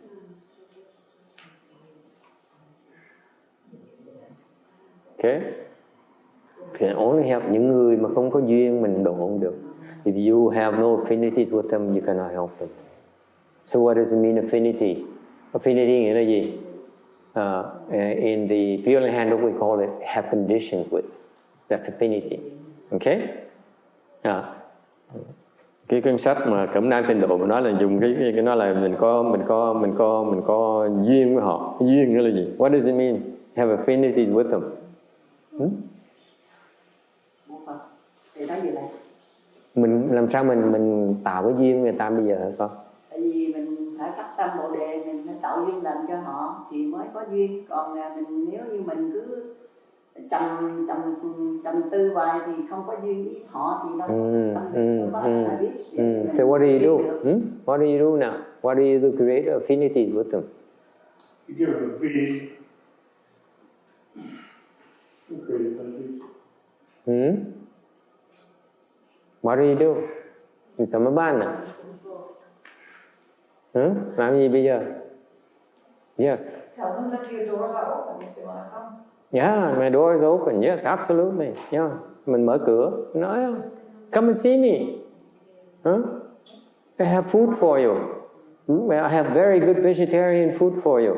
Đồ ăn chay tôi ngon dễ sợ. Yes. Thầy có phải mình phải phát tâm Bồ Đề không thầy? You create affinities with them by giving to them. Mình tạo duyên bằng cách mình cho người ta. Mình cho, don't take. You give. The first thing you do is to give. Trước hết là mình cho người ta cái đã. Okay? The most important Dharma door is to give to them. Cái chuyện quan trọng muốn giúp người ta là mình phải cho người ta. Okay?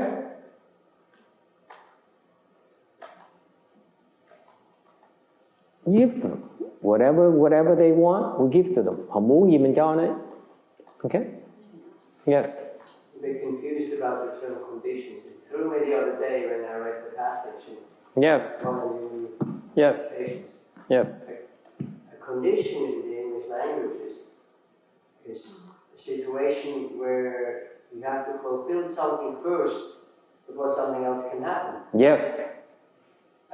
Wouldn't relation be a better term? No. Where it's a relation is more open, it could be. Condition is far broader than relations. So it means that relation to you still has a positive aspect of relations, right? Conditions is both bad and good. Okay, so the first thing I'm telling you, you want to create conditions with them, is to give them. Thành ra cái duyên là gì? Cái duyên á, nó có vừa ác với có thiền duyên. Okay? Thiền duyên á, mình tạo thiền duyên bằng cách mình cho người ta. So you give. Conditions are the one that we give to them. What about the evil condition hoặc cái duyên ác là sao? what was evil? I didn't hear What is the evil conditions? Huh? You young men, what are the evil conditions? What do?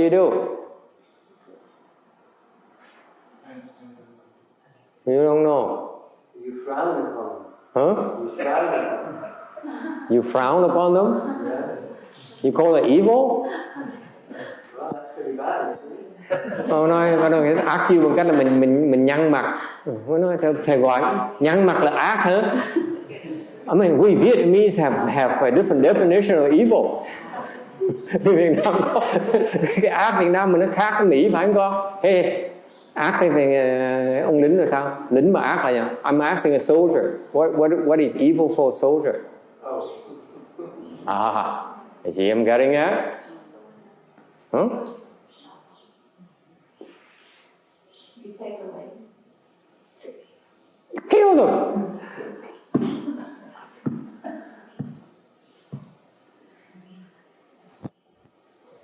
You hurt them. Mình hại nó. Why? Tại sao vậy? Then they remember you forever. They come pursue you forever. Mình hại nó sùng, nó thù mình, nó phải rượt mình hoài à. Mình không cần đi kiếm nó. We don't have to look for them anymore. They always go after you. Nó đời kiếp tới nó rượt mình. Lifetime after lifetime they come at you and they want to kill you. And that's how you save them. Devadara, the Buddha's cousin. Lifetime after lifetime, he chases after the Buddha in order to kill him. Wherever the Buddha goes, he goes after him and kills him. And what's the best way to kill the Buddha? You learn what the Buddha is about, and you become better than he is. That's how you kill the Buddha. And guess what? If you become better than Buddha, then you must be a Buddha yourself. That's called evil conditions. That's Mahayana. Cái vị nghe rõ ràng không? Tuyệt vời không? Cái ác duyên là sao? Mình hại nó, mình giết nó. Còn người sai coi mặt xanh mặt. Lúc đó vừa giết. What Master never taught this. Ngài Tuyên Quang không bao dạy cái chuyện này hết đó. It's not he doesn't teach it. He hasn't had a time to teach you yet. Cái này không phải là Ngài Tuyên Hóa không dạy con, mà tại vì Ngài Tuyên Hóa chưa có thì giờ dạy con thôi. Ngài Đề Bà Đạt Đà là thề là không bao giờ đổi trời chung với Phật hết. Thành bất cứ một Phật đi đâu là Ngài Đề Bà Đạt Đà rượt theo để mà giết Phật. Okay? Giết Phật. Okay? Giết không được, thành ra phải làm gì? Phải tu để giỏi như Phật để mà giết ông mới nổi. Mà muốn giỏi hơn Phật là làm gì bây giờ? Ta thành Phật. Nó ác như vậy, nó khổ mà tụi nó ngu nó không hiểu. Dễ sợ, thấy cái ác duyên tuyệt vời không? Thấy cái Bồ Tát đạo mình dễ sợ không? You see the superiority of Mahayana Dharma. We can be evil too, very evil, for a good cause. Can I recap this before I lose it all? So the Buddha helps those that have affinity. Good as well as bad. Affinity with the Buddha. Yes. He would help those. Yes. So when the Buddha just killed the Mahayana monk, then the Buddha would come to help me. No, the Buddha in a prior life killed Devadatta. So lifetime after lifetime, when the Buddha is cultivating, Devadatta would come and try to kill the Buddha. Every single time. He pursues the Buddha. Wherever the Buddha went, he pursues it after him. Okay? And he failed every single time. So when the Buddha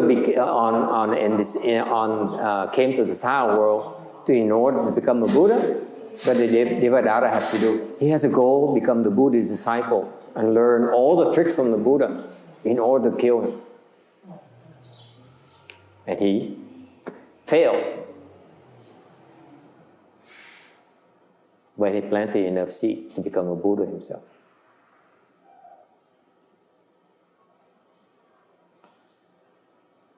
Nghe tuyệt vời không? Cái đại thừa còn dễ sợ không? Nó rồng thênh thang. Ok?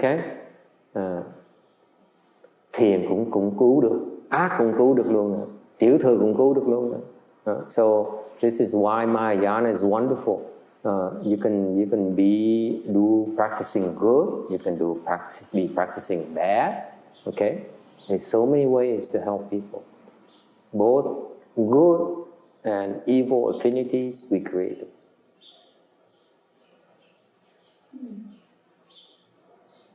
Is that too much for you, Tex? Oh, okay. It's not narrow as you guys think. Quý vị cứ nghĩ là trước giờ cứ nghĩ là Phật giáo là thiện, không có đâu. Phật giáo nhiều khi phải ác, nhưng thì nào thiện được. Những cái đứa mà nó ác mình phải giết nó. So in summary, those who are very evil, we should hurt them. We could have the option to hurt them, I mean. Isn't that cool? What's another way? Phương pháp là gì? What's the best way to hurt them? Cách mà hại nó mà tốt nhất là cách gì? Trang, cách mà hại người mà tốt nhất là cách gì? Absolutely. It's the worst kind of punishment.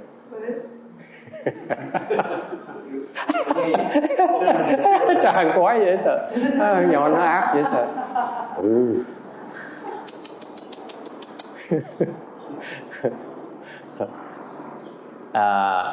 Thầy hỏi là cách mà hay nhất mà hại người ác là gì? Thì ông người Mỹ ông mới nói là gửi nó đi theo phương cực lạc. Thì cười khắc. Thì nó đúng rồi. Không cách nào mà ác hơn là gửi thằng ác nhân tới theo phương cực lạc. Tại tới đó nó làm ác không được nữa. Nó điên luôn nữa. They go crazy when they get there. They cannot do evil anymore. It's the worst thing they could do to evil people. Đại thừa mình cao tay ấn dễ sợ không? This is Mahayana. We have so many tricks up our sleeves. Okay? Yes. Thầy nhưng mà gợi ý bằng cách nào chứ? Thầy gợi ý bằng cách nào? I say, how do you send them? Well, you find a way. Mình tìm cách mình gửi. Yes. Thưa thầy, có phải là mình gửi họ là cách độ họ không thầy? Mình độ họ đó. Mình nhét đó. Mình gửi tại mấy người ác đó, họ qua bên trên phương cực lạc đó. Họ bị ở tù thời gian.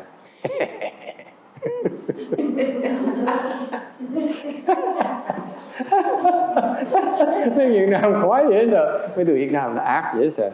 I just told the Vietnamese, let the Vietnamese in a secret, and they're chuckling. They're having such a good time. I'm not sure we should reveal it to the English-speaking audience. It may be too cruel for you. No, you can't discriminate. I can. What we said is that what happened, the truth is that these evil people, the very, very bad people, when we send them to the Pure Land, what happened once they get there, they're in prison for a while. And so that's how we get back at them. We put them in prison.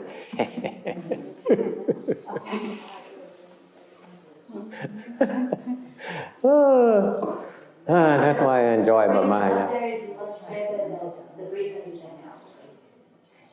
Yeah, they're not suffering though, but they go crazy. Cái ở tù đó không có khổ, there's no suffering there. But they cannot do evil anymore, which arguably is the worst thing you can do to them. Because the evil people, all they do is hurt, do evil, and they cannot do evil anymore. Just envision that, how painful it would be. Okay? All right, any other questions? No, that means you're implying you can't cure them. You can't cure people. You can't cure evil people, is what you're implying. We can. That's the beauty of it. But obviously these... You know... Cure if they get crazy when they can't quit. No. When you go to the Pure Land, they become good people. There's no reason to go crazy. Well, I'm just joking. Yeah, but I mean, we play tricks in our minds. It's not fair. There's no more suffering. There's no more suffering once they get there. When we leave them here, they are evil and they hurt themselves in the process. Evil people, they're evil because they hurt themselves. Ultimately, they don't realize it. Cái người ác đó, họ không biết họ khổ sở dễ sợ, tại vì khi mà họ ác như họ đang tự hại họ. Cái người đầu tiên bị hại là họ chứ không phải người khác. They don't realize that they hurt themselves worse than anyone else. They don't realize it yet.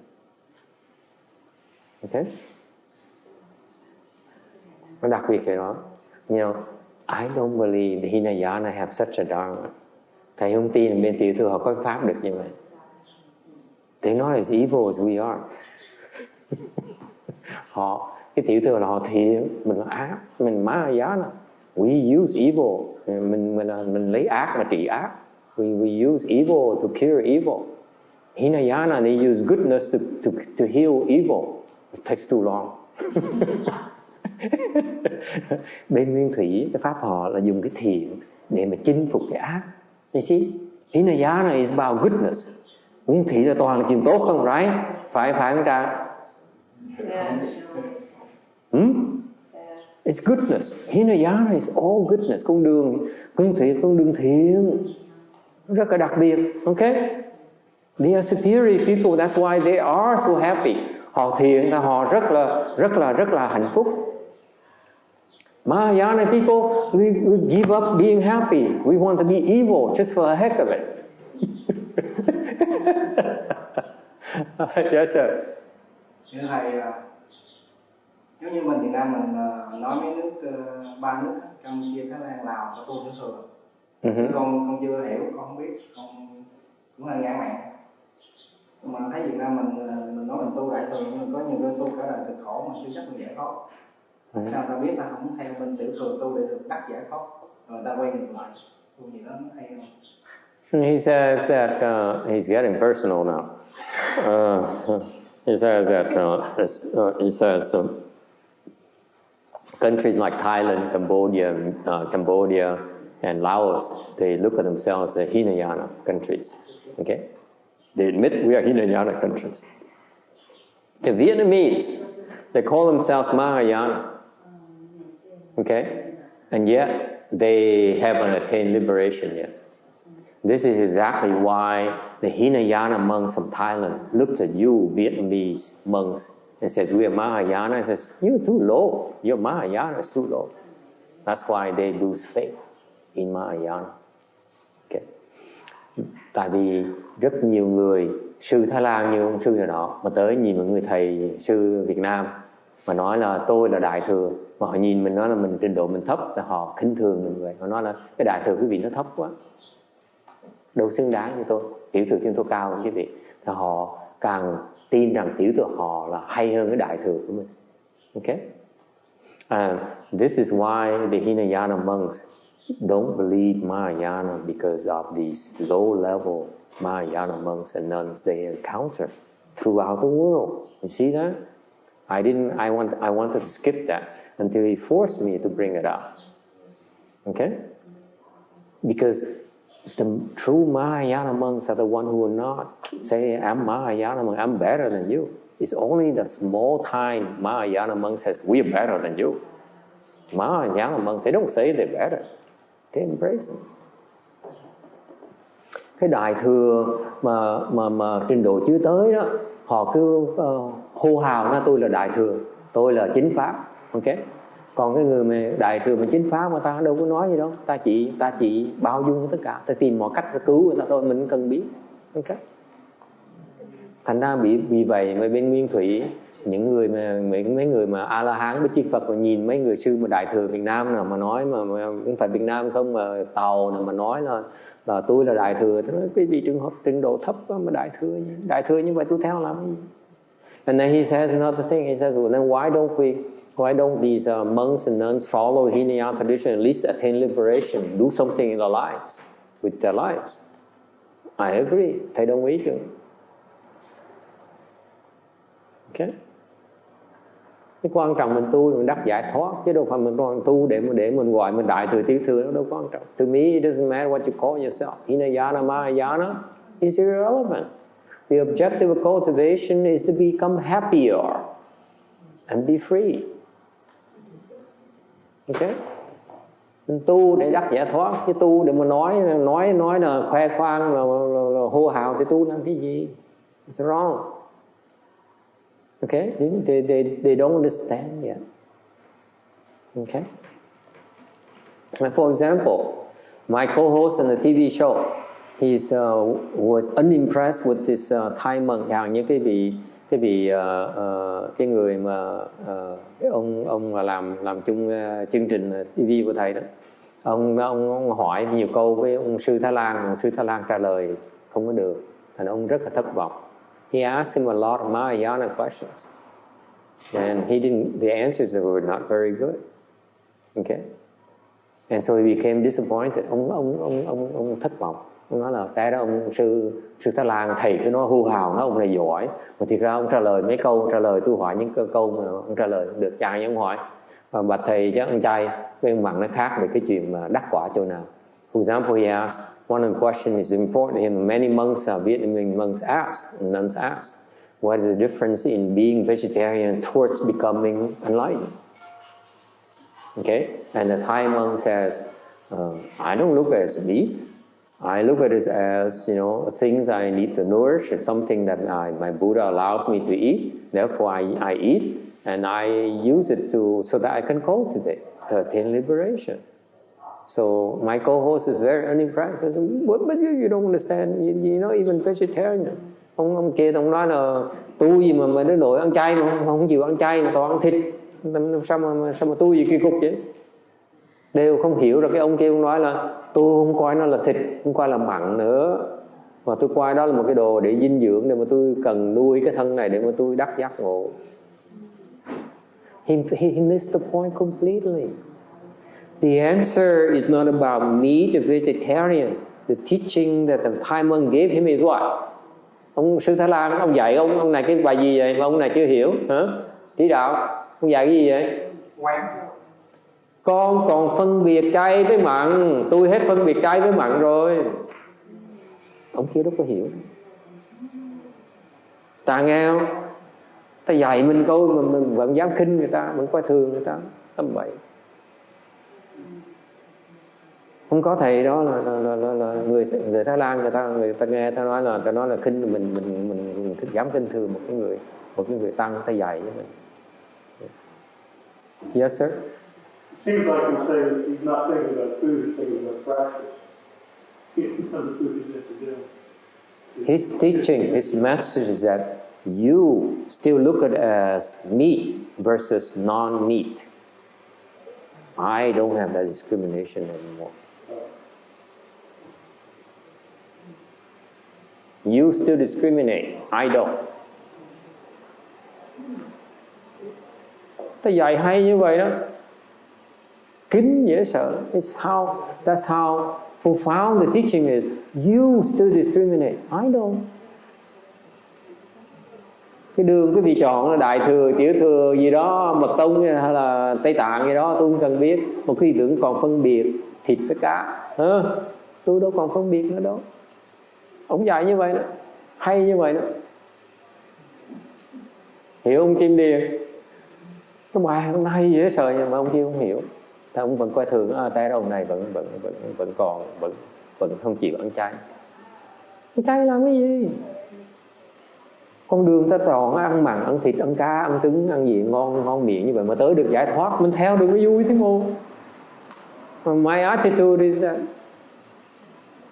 if they choose a path that enables them to get there, why not? It's how to get there. It doesn't matter to me personal. Đối với thầy nó không quan trọng. Làm gì làm miễn sao tới đó thôi. Những cái chê này chê nọ làm cái gì? Ah, there you go. Oh, the baby arrived. Oh, Mô Phật. Oh, look how cute the baby is. Oh, trời, mặt dễ thương không? Mặt dễ thương không? Ôi giời ơi. Tự nhiên. Look at how happy the boy, the baby is.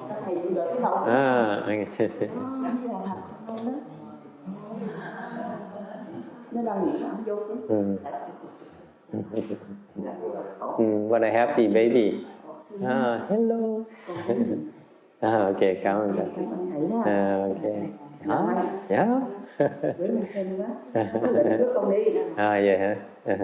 Ok, đi chơi hả? Đi chơi vui hả? Ok.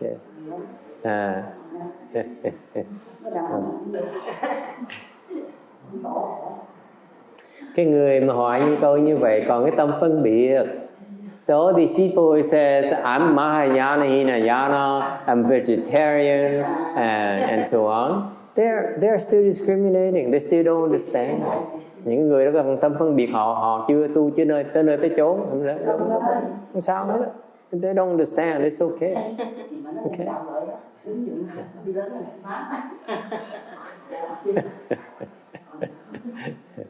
Okay. Any other question? Ai thắc mắc gì khác nữa không? Xin lỗi thầy ơi. Được. Ok. Chào con. Chào quý vị. Okay, so at the bottom here of the slide number 34 là cái câu cuối cùng của cái trang đó là vậy. Once you become a Mahayana, once you go to the other shore, actually you are not departing, you are still one with everyone. Mà tôi nhắc lại, cái tâm tinh thần đại thừa mình tu đó là mình tu khi mình đắc giải thoát là mình cùng với mọi người, cùng là một thể.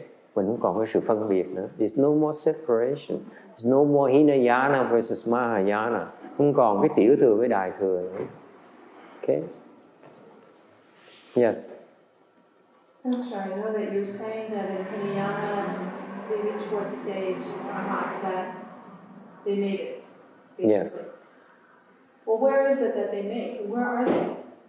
Where are they? Yeah. If he's not going to, he's not going to be coming back. Where is he? He thinks he's not coming back.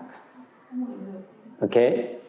But we don't allow him not come back. That's what I figured. So, okay. Because do they think that they become It's part not possible. They can want all they can talk all they want, but we make sure they come back. Do they think that they're becoming part of the... See, we have to be ego sometimes. It's against their wish, isn't it? It's so evil, isn't it? Don't you think? It's so evil to make them go back and suffer again. No. But guess what? No. We make them come back. No. No. It is evil to them. To them. Yes.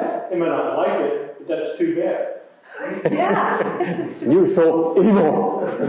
Shame on you. Quý vị thấy không?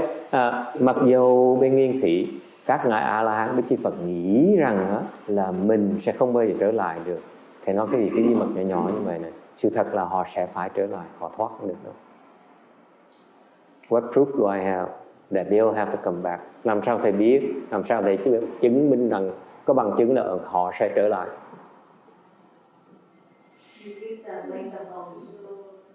Because the Buddha taught them. Đức Phật dạy họ như vậy, Đức Phật không bao giờ bỏ. The Buddha would never abandon them. Never. Okay? They would not allow them to go and hide by themselves. Đức Phật không bao giờ cho phép đệ tử của Ngài trốn đi một cách thiếu trách nhiệm như vậy được. Không cho đi đâu. Là cái trí huệ họ nghĩ là họ xong rồi. Thì họ nghĩ, vì họ nghĩ rồi xong rồi họ mới nghĩ, họ ngừng lại. Để Đức Phật nói chưa xong đâu, không cho đi đâu, không cho ngừng đâu, làm gì được. Phật dạy mà. You see, they have the wisdom to say, I stop, I have no more endeavors, I have nothing else, to do. But the Buddha says, I brought you there, therefore I own you. You cannot stop. Đức Phật là nói là ta dạy các con, đem các con tới đó, các con không có quyền ngừng lại, thì xứng mới mà ngừng lại được. You think the Buddha would be happy that they become fourth stage art and that's it? Cái việc nghĩ Đức Phật dạy họ biết bao nhiêu trì đi tróc vậy để tới tứ quả La Hán để họ ngừng lại hả? Đâu có chuyện đó được. It's impossible. The Buddha says, you think all you want, you say all you want, but you continue, boy.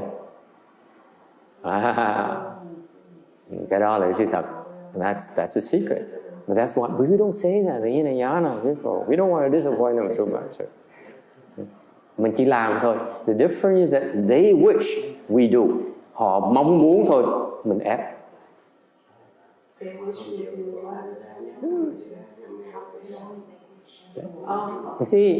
You see, I tell you all these secrets. You know why?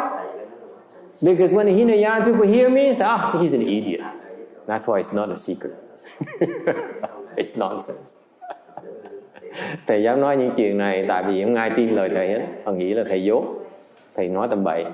Thầy đâu có sao đó. Mình nói tỉnh bơ. Mình nói tầm bậy mà. See, I speak nonsense.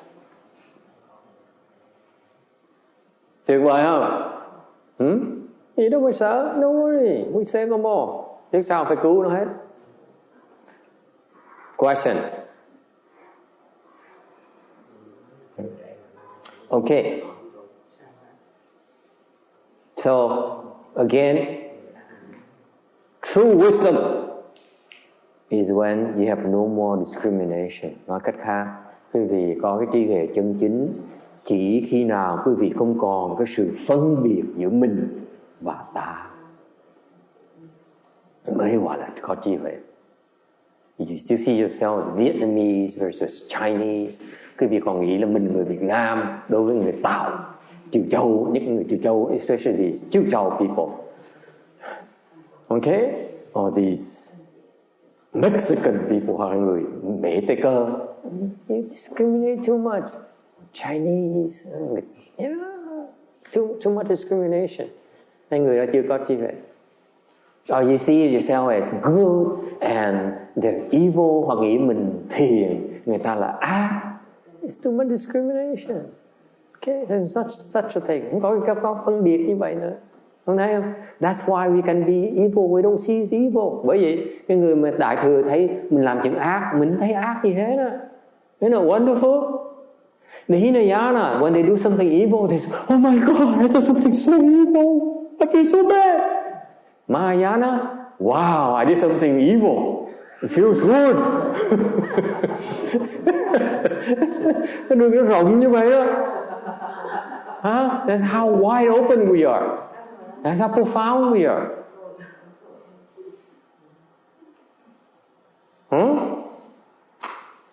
Okay, feels good? Okay, let's go. Let's finish up and do some evil for a change. Nó hết giờ rồi, mình ngừng lại, mình đi làm một chuyện ác thử. Only in the spirit helping someone, not in indulgence. Cái ác của đại thừa nó khác cái ác của người phàm phu chỗ này. Cái ác người phàm phu là từ nuông chiều. Cái ác người đại thừa mình làm ác để mình giúp người ta. Nó khác chỗ đó đó. It's a big difference.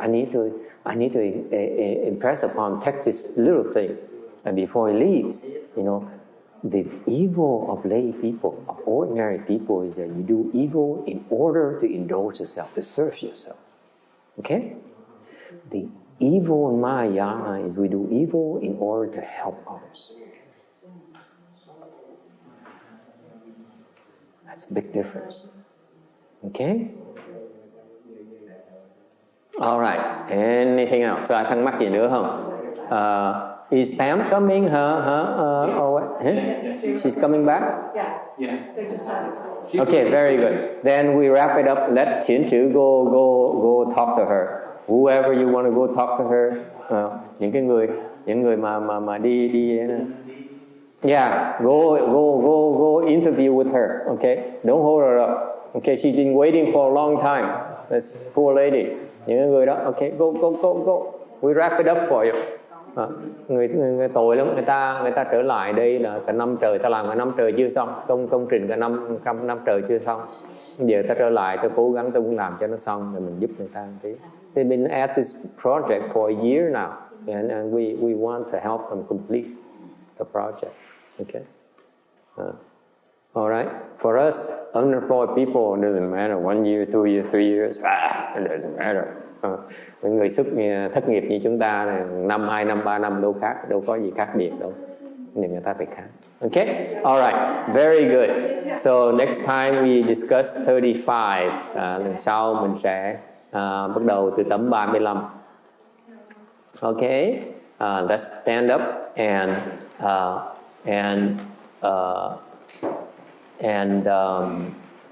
do the transference.